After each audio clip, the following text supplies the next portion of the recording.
All the effects of karma or action are nullified in oneself, and one achieves liberation when ego attachment ceases, when one becomes centered in wisdom, and when all one's actions are offered up in sacrifice to the infinite.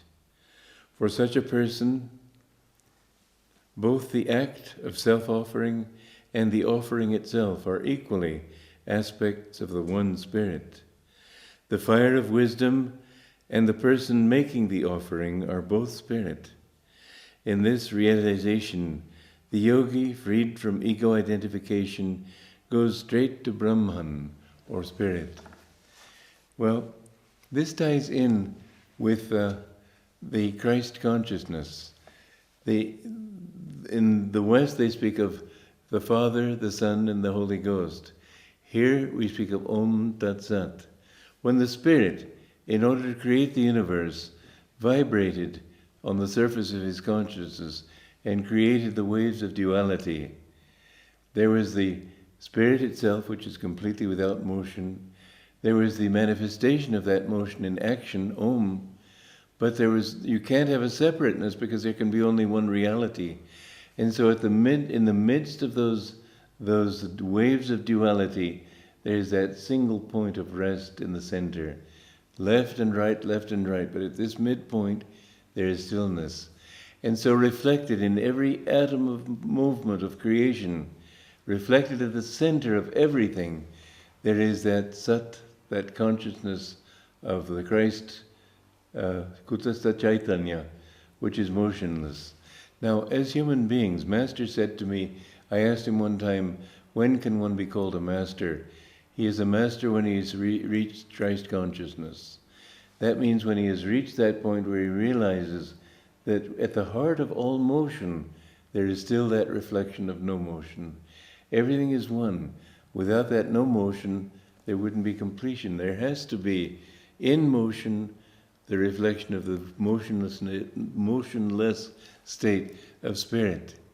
And so in action also, you must always feel, and Krishna is talking about this state in this passage here. The act of self-offering, the movement, and the offering itself, all of these equally are aspects of the one spirit. The knower, knowing, and known. And that known is the still spirit at the center of all things. When you find that, then you become freed from ego identification and go straight to Brahman. So in all action, you must be aware of the action, but you must also be aware of the stillness within that action. Therefore, it's very important, yes, to live for God, and yes, because you can't help it in the beginning, and you feel that it's you who are doing it, but you must gradually get rid of that feeling that it is you. And the more you can, while acting, feel completely at rest in yourself, the more you will find that you are not acting, though you are acting, and the more you will find inner freedom. This is the goal of all sadhana. He is the doer. When the yajna is the act of offering, and the offering itself, and the thing offered, all is one. We have to realize that in God, everything is united. There is no separation. As long as you, as a human being, have any sense of separation, and that begins, of course, and ends with the ego. As long as there's that thought of personal involvement, you will be like those little flames, little jets of flame coming up from a stove, under which there is that all-unifying gas. We must reach that point of realizing that you and I really are not different from each other. And therefore, in the social way of attaining this state, because there's an inner way and an outer way, the outer way is the social way. Feel that everything that other people do, feel it from your heart to them. Learn to love them as yourself. Not because they're separate from you, love them from yourself. This thought of hugging people, it's sort of like squeezing a toothpaste out of a tube. You think that you can get people's qualities by hugging them? You won't get them that way. You can only get it by withdrawing into yourself and from your center reaching out to that center. Therefore, I don't let people hug me.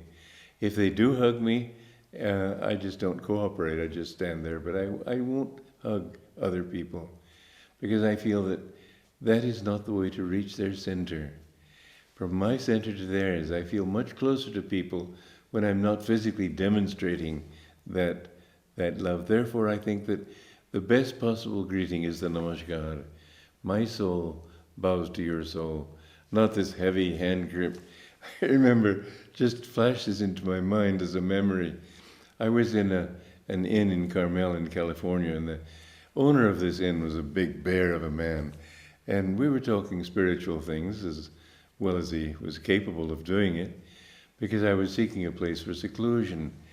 And I told him I think I have maybe met 6 people in my life who I felt really knew God. Well, actually, I think it's many more than that as I rethink it. But this is what I said. Anyway, put out this hairy poise and shake. You just met the 7th. Well, you can tell by a person's actions whether he has that or not. Obviously, he didn't have it. It was very much of his ego that was putting his energy out. But you know, when you shake hands with people, it's an important gesture, because what you do is, in joining hands with them, you create 2 horseshoe magnets, and 2 horseshoe because the upper head to the of one person to the head of the other, and the lower part of the body from one person to the other. And there is an exchange of magnetism. So I remember my guru told me to stand outside the church after Sunday service that he'd given to greet people. And I said to him, "Sir, I feel dizzy after greeting all these people." His answer was, "You're thinking too much of yourself. Think of God, you will feel His power flowing through you." And I did that, and I found it worked. And I felt better after shaking hands with people than otherwise. But it isn't a good practice to shake hands with everybody until you can be in that giving mode, which he told me and probably blessed me with. But otherwise, the law of exchange of magnetism is this, that a strong magnet will always affect a weaker magnet. Therefore, there are people in this world who are strongly negative. Stay away from them. Ramakrishna one time, who was certainly untouched by anything, yet to be a good example to others, there were 2 evil people who were coming, very materialistic people. He ran out of the room. He didn't want to meet them. And Ananda Ma, there's a teacher, a spiritual teacher in America, who works entirely from ego. Anyway, she came to Ananda Ma, and Ananda Ma had something else to do, and she left the room. As soon as his teacher left, Ananda Ma came back. But the masters do these things to give the example. Avoid evil. Don't think that you can influence evil. You don't know your strength. Don't test it, because it can pull you down spiritually. Avoid places that are evil or negative in their influence. And if you have to do that, then the best way to protect yourself is to harmonize the feelings in your heart. And once you feel harmony there, radiate harmony on all sides. In a giving mode, you're much less open to receive. In a receiving mode, you're much too open to receive. This is why my guru also said, don't go to restaurants, because when you're eating, you're in a receiving mode. And in those heterogeneous vibrations, you may be affected by the other customers there and so on. If you have to be in such a thing, then bring other people to you. Keep a spiritual bodyguard wherever you go. These things are important. 2 people are stronger than 1. Several people are stronger than just 2. And so if you have to be among people who are negative, then protect yourself by environment. I was really quite surprised. I lived through the World War II and the years before it. I was born in 1926. And I remember going through Germany and finding many very kind people there. And yet the Nazis were a very great force. And I was amazed to see how perfectly decent people could become suddenly very anti-Jewish and anti-this and anti-that, and think of themselves as the master race and so on. All a pure delusion. But there were so many people thinking it that it was very difficult for people to resist. When everybody around you is thinking in a certain way, it's not just something that doesn't have any influence because it's not a matter of just opinion. There's a power there. There's a power in delusion. There's a magnetism in evil. Avoid it. You never know how it will affect you. I remember we had an Austrian friends of ours who lived in Telehagen in Romania. And when the Nazis were becoming strong, they themselves, who were such nice people, were suddenly talking about, we Germans will come in and conquer the world. They didn't. That wasn't from their own nature. And this son of theirs, who was younger than I, but a very sweet little boy, my parents saw his diary, and he said, Hans der Führer, Hans the Führer, like Hitler. This disease can take hold of people, and it takes hold of them in whole nations and whole worlds. And it's not as if they themselves would think that way, but the power. My guru wrote that thoughts are universally, not individually rooted.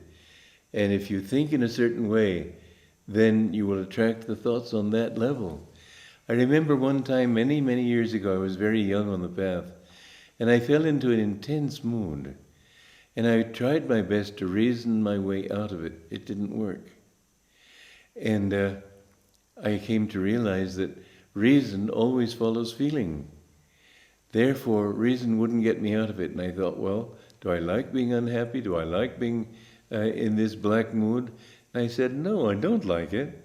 Well, then my inner mental qualities, they're all citizens of one nation, which is me. They were saying, do you like it? I said, no. They said, well, what are we going to do about it? I said, well, let's meditate. And so I sat down to meditate, and I put my mind very strongly here, lifting my level of energy to this point from where it was, which was going downward. It was all it took was 5 minutes. Suddenly I saw all the reasons why things needed to be the way they were. It would have been wrong for them to be anything else. Suddenly my whole state of mind, and with that state of mind, all my thoughts, supportively took me in the right direction. This is very important for you individually. Don't be led by wrong feelings. Remember, they will have very great power over you. And they will seem so reasonable because reason will support any mood that you're in. But if you understand that this is basically and in principle wrong, then what can I do about it? Lift your level of consciousness. And in the matter of exchanging vibrations, don't mix with negative people. I know 2 disciples of my guru, brothers, disciples of mine. My guru said to them, you're bad for each other, don't mix together. And they didn't listen, and they did mix together, and they fed each other's negativity and finally left the spiritual path. Well, understand that this principle is, don't say, well, it's just in the mind, because that's exactly where it is. But that mind is also something over which you don't have complete control. Remember, you are influenced by Satan and by God. You're right in the middle. And if you move a little bit towards Satan, then he will give you all the more reason to think the way you're thinking. And he will justify for you in your own mind the way that you're thinking. And so you'll be fully self-justifying and all these qualities. Never trust your own judgment. I have found it extremely helpful when I find the temptation to justify myself, to say, no, I won't listen. Let God show me which is right. So don't mix with people. If you have to mix with them, don't look in their eyes, because through the eyes there's a great exchange of magnetism. If you're living with your guru or with a master, do look in the eyes. If you know that the people whom you're with are people who will uplift you, look in their eyes. Then you want to draw that magnetism. But in the case of people whose magnetism you yourself feel to avoid, don't. The art of our times is based on the simple magnetism of negativity. And when people think there's no meaning in anything, their art too will become that way. Everything they do will become that way. Listen to the songs that people sing. There was one song that was banned from the radio back before television days. It was called Gloomy Sunday. And so many people listening to that song committed suicide that finally it was banned from the airwaves as a dangerous thing. Music can have a great influence on you. Don't listen. I told you about this woman who tried to commit suicide.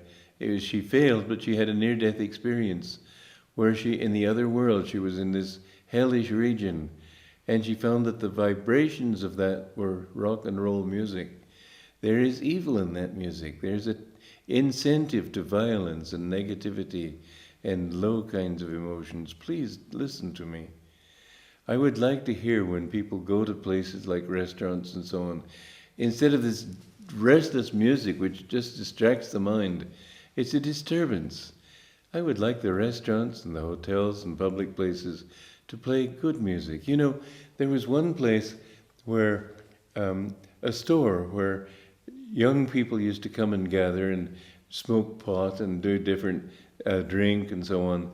And the man couldn't persuade them to leave. But then he got an inspiration and he played Mozart over the loudspeaker. Within 2 weeks, the place was cleared. Those people didn't want to be around that kind of vibration. Seek that music which will uplift you. And you will find that that's a very important thing. Colors are also important. Have bright, pure colors. And you will find that then it will help to change you. So everything you do, remember, basically its basis is magnetism. Don't sit where people have sat who are negative. Don't eat with people who are negative. Try to be in places where people have always been positive. This will change your life. Follow these principles. Joy to you.